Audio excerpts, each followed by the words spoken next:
Fine, if that's what you have chosen. Interesting coming from a revolutionary. No way! No way!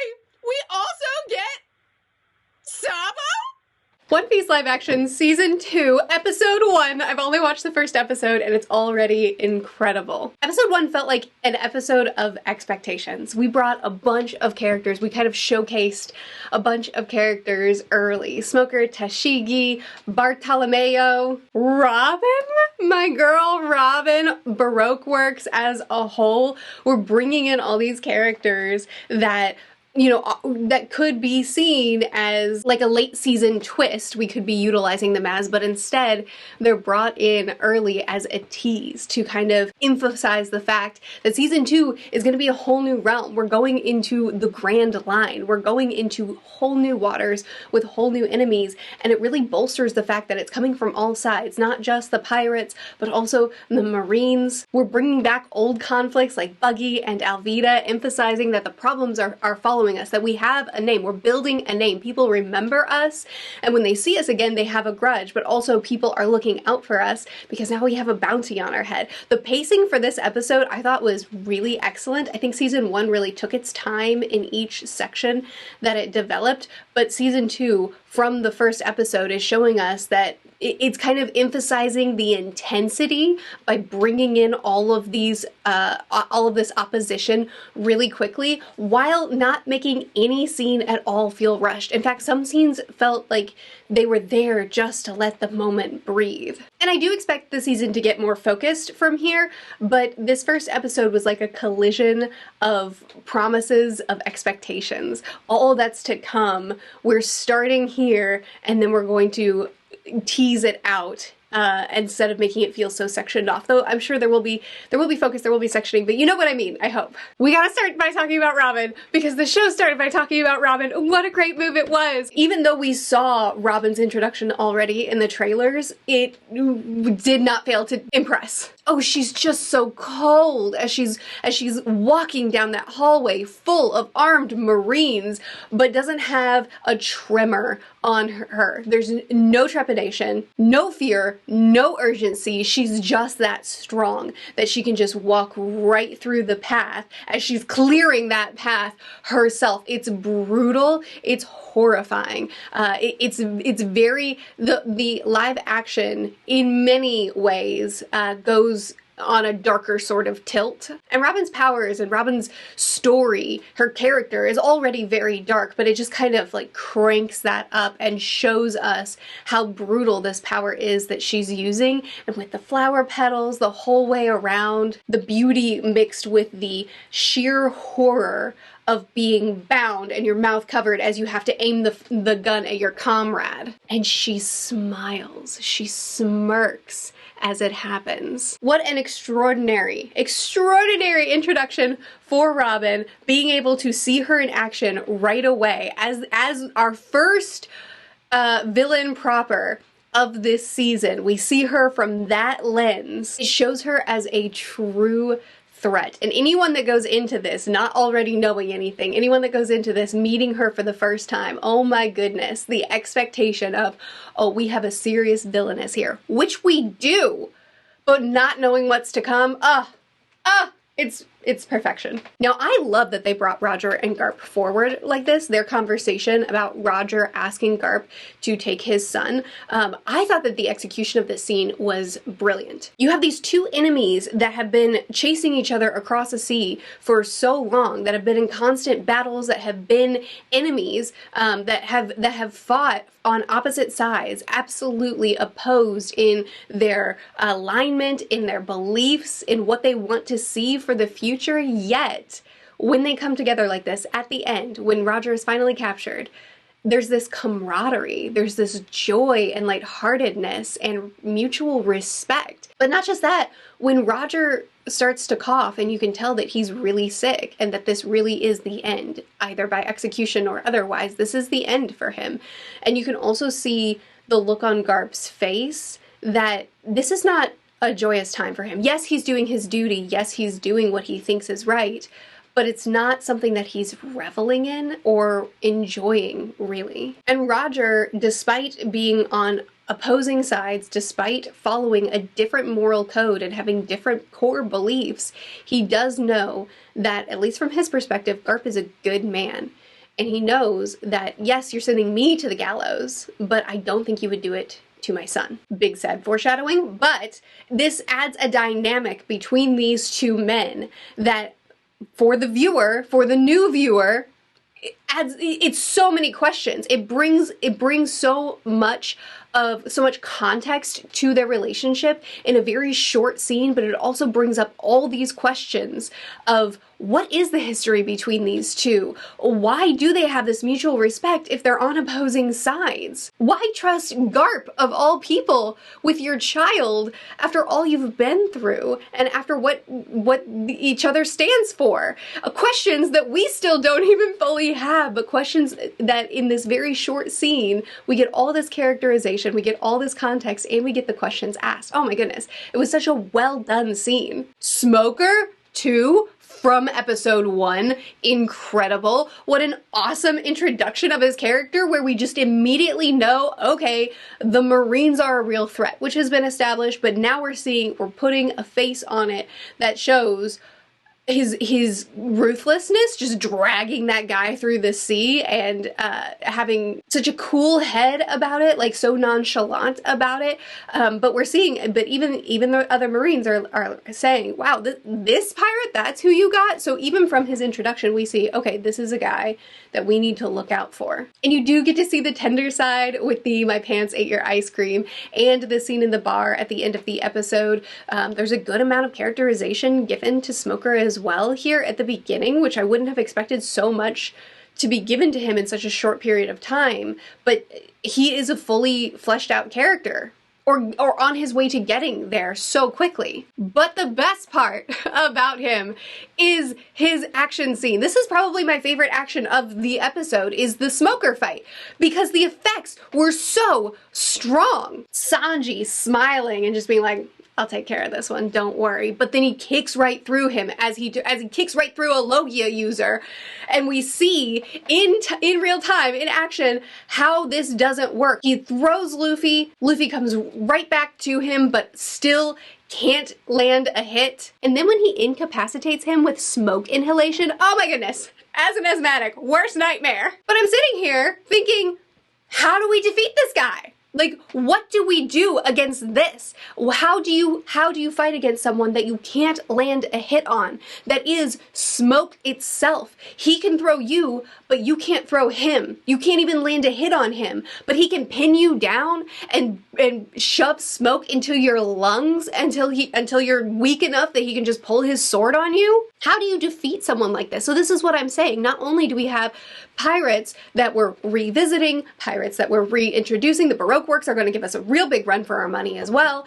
I mean, goodness, we saw Robin at the beginning of the episode. How do you defeat her, right? Like, how do you defeat someone that can just sprout arms out and snap your neck? What do you do with that? So you have pirates that are so strong that there's just no, like, what do you do against them? And then you have Marines that are so strong that we can clearly see with this one fight, what can we do? So from episode 1, the threat is built up so well that it's true what they've been saying in the previews. We're not in East Blue anymore. We are in a whole new realm. This is a different level. From the jump, we see how absolutely true that is, and how? How do we move forward from here? But then Dragon shows up. Smoker is such a cool character, absolutely dominates the scene, and then Dragon appears to intimidate Smoker. Like, Smoker actually pauses on Dragon, and then I'm pretty sure Dragon whisks Smoker away. Who is this man who shows up with no name, with no introduction, and when we're about to be beaten by this incredible, unstoppable Marine, he just shows up and takes care of things? Why? Why is he defending Luffy? What does Smoker know about him? What is their history? These are questions. Like, in this scene, we have established how strong and how powerful and how intimidating Smoker is, only to bring in another person that makes that stops Smoker from finishing what he started and leaves us with no information. and so the series sets up so many great scenes that establish information without exposition dumps, without being too on the nose, just establishes it through action and then levels it up and then leaves us with so many questions that we're excited to keep watching to figure out what the answers are. Oh, it's brilliant. Oh, it's incredible. Zoro getting his new swords in the shopkeeper, in the sword shop, was a much more slow scene, yet incredible. First of all, the shopkeeper, the actor that plays the shopkeeper, perfect for the role. He's got the slimy bit down. He has the, oh, no, actually that sword's not worth anything, you know? I'll take it off your hands. Okay, I'll pay you for it. Okay, I'll pay you more. Take anything in the shop, I don't care. You know, like he goes into this slimy, desperate, irritated because Tashigi shows up and messes everything up for him, and then reverent when Zoro engages, when Zoro interacts with the cursed sword, and he realizes, oh, this is a real swordsman. Okay, never mind. Apologies for trying to trick you, for not identifying who you were, or rather, how worthy you were. You know, it has all the core pieces of what that scene should be, and I was kind of worried about, specifically about the cursed blade, and Zoro saying, let's see if my will is stronger, or the curse, or something, I don't remember the line exactly, and holding out his arm as the blade falls. I was kind of worried about that scene for whatever reason specifically, maybe just because I love that scene so much. But it was fantastic. But then you have like the extra little bits with the crew, like Nami telling him, I'm not giving you more money. Haggle if you need to. And then Zoro, he's not the kind of character that would. So instead, the guy tells him, there's your bargain barrel over there. And Zoro's like, he's not going to haggle. He's just going to go over to the bargain barrel and see what he can find. And then as the scene progresses, Zoro just quietly is like, this is haggling. His personality is so understated on screen, but so strong and memorable in every scene that he's in. And we've built up the Zoro Tashigi dynamic really well, without being super on the nose. You know, Zoro doesn't have to shout out, you remind me of someone that I once knew. You stole her personality. I'm mad at you for it. You know, like he doesn't have to do this big exposition yell. Instead, he just is really rattled by her and refuses to kill her in the alleyway, even though he's just killed a bunch of people and we know that he doesn't have a problem with that. And she's a Marine. But we can deduce, we can see what's happening here clear enough. It doesn't need to be overstated. The choreography was really great for the Tashigi-Zoro scuffle in the alleyway as well. I'm really looking forward to seeing Makinyu in action more as the episodes go on. But just this friction between them of two people who both love swordsmanship so much and have devoted their lives to it, and in both cases didn't recognize that, once again, two people with mutual respect on opposing sides. Obviously less intensely stated than the Roger Garp dynamic, but still, it's here. You have two people that have an established relationship, have earned each other's respect, and then realize, oh, you're a pirate.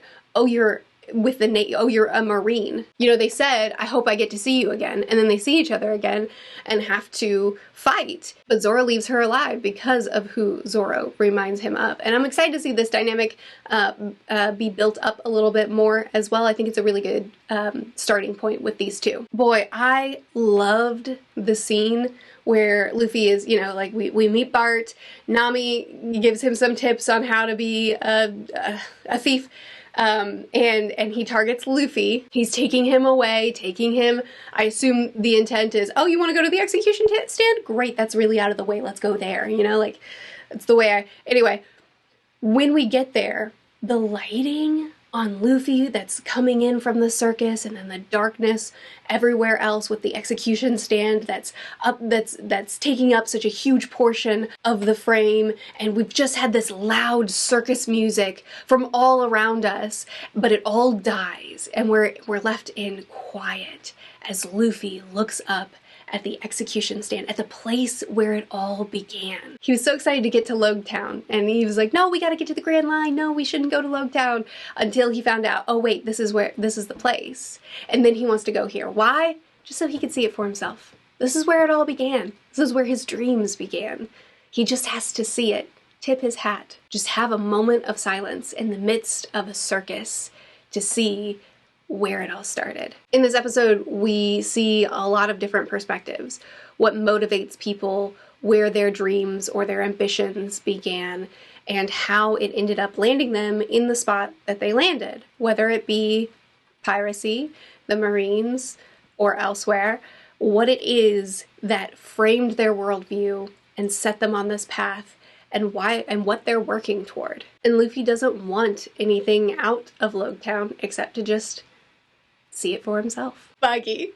Oh, I love this character. I'm so glad we get more of him in this season. As soon as he sees Luffy, he is ready for a fight. He has a grudge, and he would like to even the scales. And Luffy, oh sweet Luffy, calling him buddy, just sends him into an absolute tizzy. The poor lad cannot handle it. Oh, I forgot how annoying you are in person. So many great bits with Buggy. Seeing Bart for the first time and being like, who are you? What purpose do you serve on the crew? Oh, I know. You must be the stylist. You look amazing. I'm saying that as if I'm being sarcastic. He loved him. He was like, you look fantastic. You should be a part of my crew. Luffy actually remembered Alvida's name, which at first I'm like, why though? Like, that's not, we're doing the bit. We're making him call Buggy Bunny. Why is he remembering Alvida? But it's for a bit. It's so that Buggy can be like, you met her once. Why do you remember her name? Buggy steals the show in every scene he's in, as he should. But even his dynamic with Alvida is fantastic, you know, calling her honey bunny, and she's like, I'm not your honey bunny. But then he's, you know, he's kind of nudging other people, and he's like, isn't she great? Isn't she the best? You know, like, my girl is kind of the implication. He's so proud of her. And I love Alvida. I love this actress for Alvida. She has such a strong presence. The delivery of her lines, the looks on her face as she's like seething with anger at Luffy and wanting to get back at him. And then Luffy, sweet boy, is just like, where's your ship? And she's like, you burned it. The slip fruit was really cool on introduction when Luffy tries to hit her and it bounces off and she's like, yeah, you can't land a hit with me. Really love that element of the slip.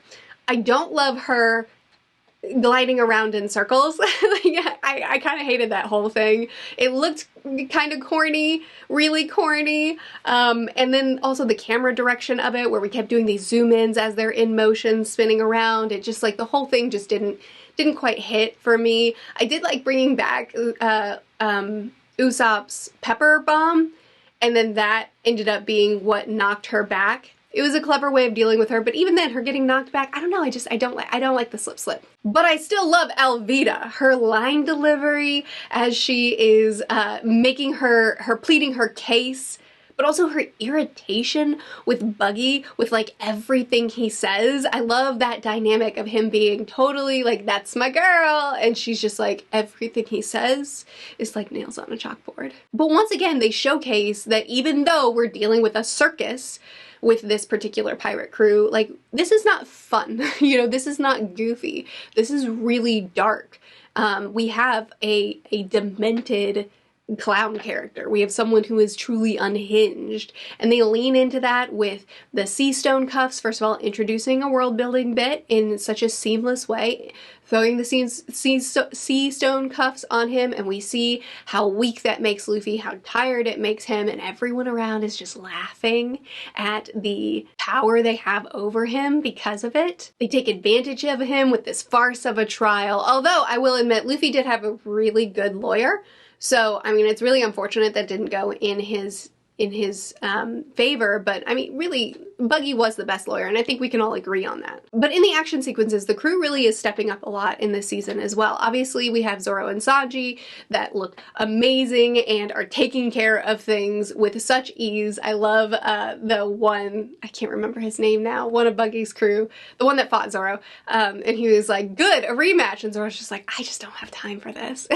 You know, so they both looked amazing, but Nami taking on Alvida, Usopp being our sniper in the background, really standing up and fighting. The crew feels really balanced, they feel competent, and they're a good balance to Luffy's power but recklessness. And we get to see Zoro fight for the first time with his new cursed blade. In general, I think one of my favorite things about this live action in season 1, and I think maybe even more so already in season 2, is the crew dynamics.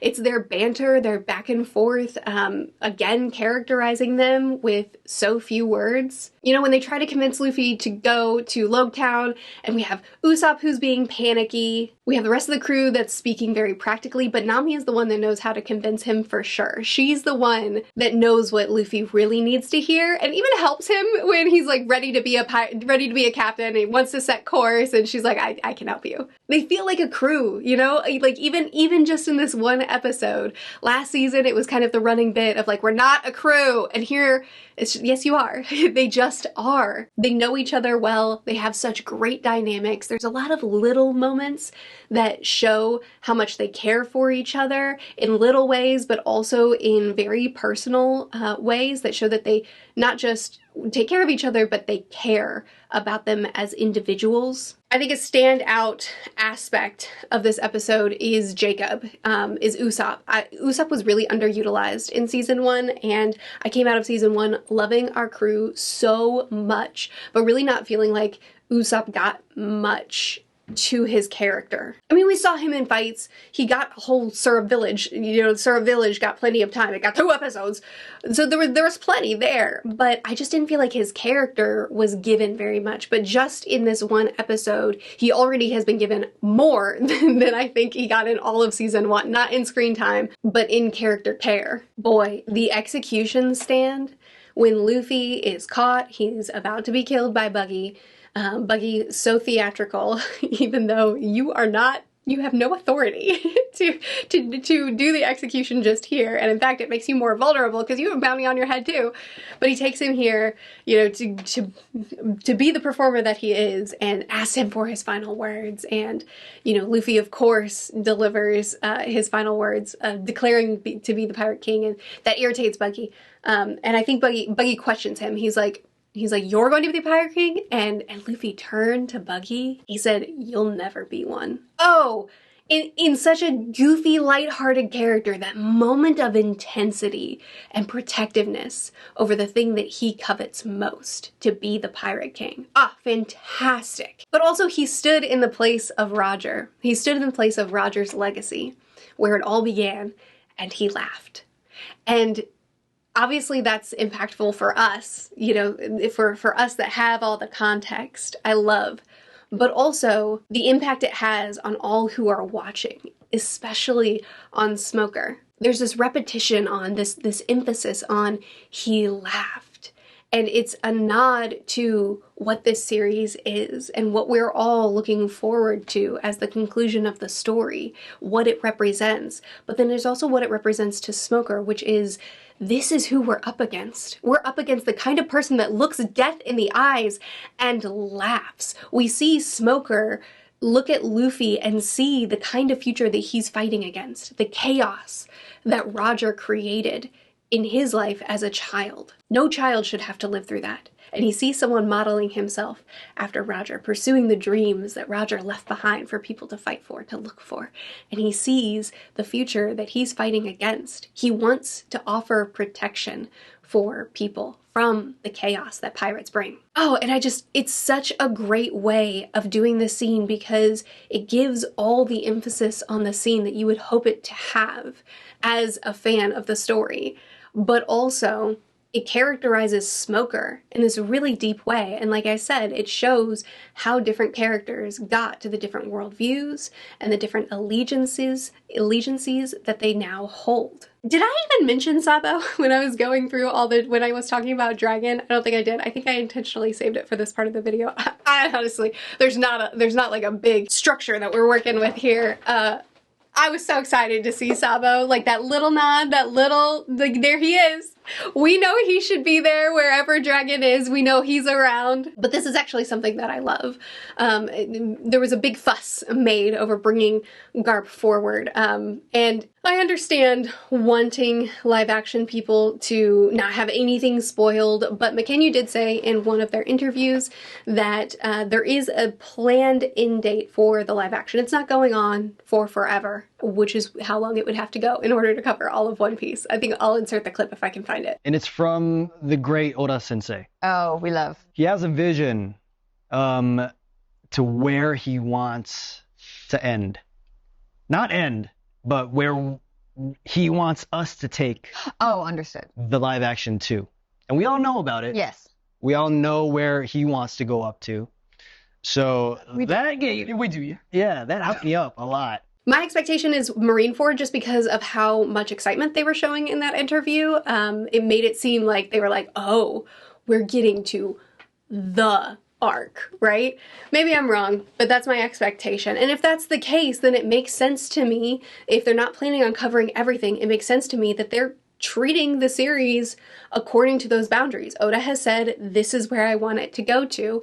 And so they're bringing things forward and bringing things into the story sooner than they would be, so as to be able to put, nod to those things or even integrate them in ways earlier than they would have done before, but to really bolster the story in the amount of time that they have. I honestly like this choice. Like I've said so many times, the live action is its own animal. It is One Piece, but it is trying to be its own thing, and it's making changes, but they're changes that make sense to me, and they're changes that more importantly, that are being handled really smoothly. It's adding depth to the story now rather than holding off so that that depth can be like an exciting reveal later, but they're doing it in a way that it still leaves a lot of room for reveal. There's still so many questions. Nobody knows who Sabo is at this point, but if we're going to bring forward the Ace Sabo Luffy flashback so that if we're in Marineford, we have that as well, it'll be different, but if we can have the same quality of writing going forward, even with Matt Owens not on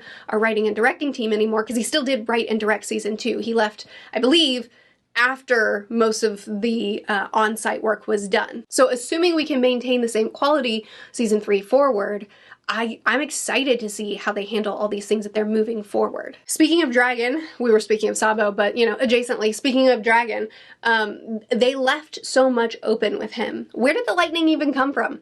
Buggy blew up. He didn't just get electrocuted and then that was comedic. He blew up, which makes sense for his character. No problem. But that was hilarious, but also how and why and what? Who is this man that randomly showed up and saved Luffy's life and overpowered Smoker? How did this lightning storm happen? Who actually is Luffy's father? What is the context between Roger and Garp's, the wider context between Roger and Garp's relationship? There's so many questions that are still left that make the watcher desperate to find out more. I don't want to get too excited here. I know I have 7 episodes left to go, and there will be a video for each episode. And if you want to hang out and watch them with me, we're doing it on the Patreon. We're all watching together. But you don't have to do that because I will make a video for every episode, so either way, you're getting my thoughts. But at least here in episode 1, this feels like a launch into the new era, as opposed to just episode 9 of the same show. And it's been awesome. I have had a great time, and I'm so excited to get into episode 2. Please let me know what you thought. I would love to hear your thoughts. I would love to hear what you think of the show so far. Have you already watched the whole thing by the time I posted this video? Or are you taking it little by little? Please chat with me more in the comments. I would love to continue discussing it with you. I'll see you again soon. Bye.